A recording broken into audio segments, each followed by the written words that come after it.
Did I pronounce that right? Yes, this is YASMEEN, DAHDAH. I'm really grateful to be here. Hi, everyone, and all the people watching live.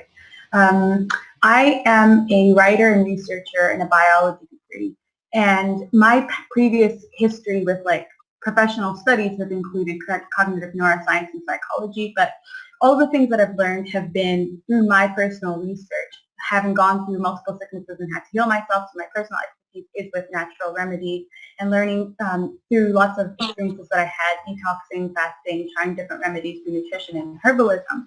But the reason that this has been important for me is that the awakening procedure changed the professional path that I was on, as I've always had an interest in the life sciences. The understanding that there are patterns and symbols in everything that happens around us has basically changed the path that I was on. And of personal experience for me has been going through really tumultuous and abusive experiences in which I learned the mechanisms of psychopathy, abuse, and gaslighting, and I found those expressed all around me, not only in shadows expressed within myself, but in things that happen around us. And the studies of this type of thing have shown me the type of behavior that occurs around us, including the predictive programming and how it is that we are affected on a mass level. So the studies of these things, liberating ourselves on a food or medicine product level, as well as understanding mind control and frequency warfare, can actually liberate us from these signals around us that script our reality. I'm really grateful to be here. I would like to talk really quickly about the fact that in my journey, I did discover that less is more, actually, and that allowed me to kind of break away from the system as it was. I began to make my own shampoos, products, basically just moving towards chemical-free everything and finding that I didn't need anything else from the store anymore. And that was one of the aspects that got me to disentangle from the whole thing, because we realized that we actually need a lot less than we have been led to believe, because that's part of the conditioning, part of the mind control. We have all this stuff shown to us that you need this and all your flaws are emphasized so that you can go in and buy the solution. So on multiple levels, we find out that we can actually provide for ourselves if we learn the natural ways, so that you can actually, produce these foods yourself, like growing them from scraps at home, or you can actually heal yourself with herbals and supplements if you start to learn about this, as well as moving away from chemicals in general, because we need far less than we've actually been led to believe. But all of this has to do with the fact that it's not just something new. This is mind control aspects that have, unfolded predictably over time. And one of the things that I want to chime in with right now is that they have very predictable ways that they play out. So our main strength in this is the ability to see this pattern and essentially intercept it. Because once you understand what this stuff is, you have infinite creative potential to just evade it, to dismantle it, to move forward. So the empowerment actually comes from within our own bodies and our own frequencies.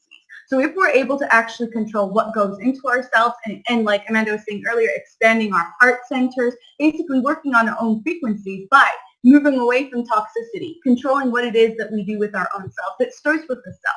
And the last thing that I want to say is that everything that we have learned about science and truth and health has been inverted. So if we're going to use inverted truths to try to help ourselves, we're not going to be doing anything at all. And the number of cases that actually come through medical malpractice, people dying because of the drugs that are being given, is astronomical. So once we actually start learning that these things themselves don't even add up, don't even work that way, then you can start to question and realize you don't need their cure. You don't need their purported cure, because you can actually do it for yourself. But it's not just that. I think we're all here gathered today talking about this because of the fact that it would strip away people's rights. Like, you want to go get your vaccine, brilliant. Other people that don't want to should also have the right to not get it. And that's where it comes in, like Shai was saying, we don't want to go hide under some rocks because the vast majority of people are conditioned and traumatized into believing this is the reality of the world. So at the end of the day, it takes your voice and your own frequency standing up and saying, well, I have the right to do otherwise. And that empowerment is in your hands. And I'm really grateful that we can do that. If the agenda is transhumanism and AI and this, that, and the other, the antidote is humanity. It's us. It's our hearts. It's us showing up as ourselves, which is why you can see all this mind control for social distancing, moving us away from each other.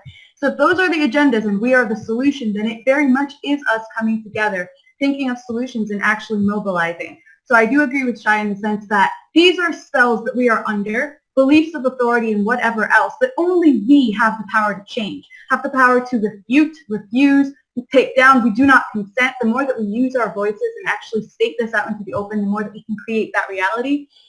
So one of the things I want to say is that we are powerful manifestors, and that's why our energy has been harvested and channeled into creating these realities. So we can actually script ourselves exactly where we want to be by putting ourselves together. We are the antidote to whatever virus. We're talking about parasitic systems that invaded humanity. So for us to be the way showers now and to run our own reality and script it towards the solutions that we would like to see is not for us to hide from this or try to believe that it has some kind of authority. It doesn't. It is us to stand in our sovereignty and say, no, enough is enough. You will not take any more of who we actually are. You will not make us afraid of each other and take what we already actually own. We are the change. And this concept about the virus or health or disease is just the smokescreen. There's something in this for everyone with regards to this. It's like probably an amazing opportunity for exposition of all of the dark tactics all at once. Like you said, Mark, they're throwing everything into the basket now. So any angle of those, you can actually follow it down and you'll find something. But the main point with it is the empowerment. The fact that you can heal yourself, the fact that you can grow your own food, look into what you're eating, whether it's processed or not, detoxify, that you can make your own medicines, that you don't need any of the things that have been pushed onto us. And that empowerment and joining with other people is going to be our rising and the ability to stand up and break these spells, because that's all that it is. That's the main point I'm trying to bring here. Thank you.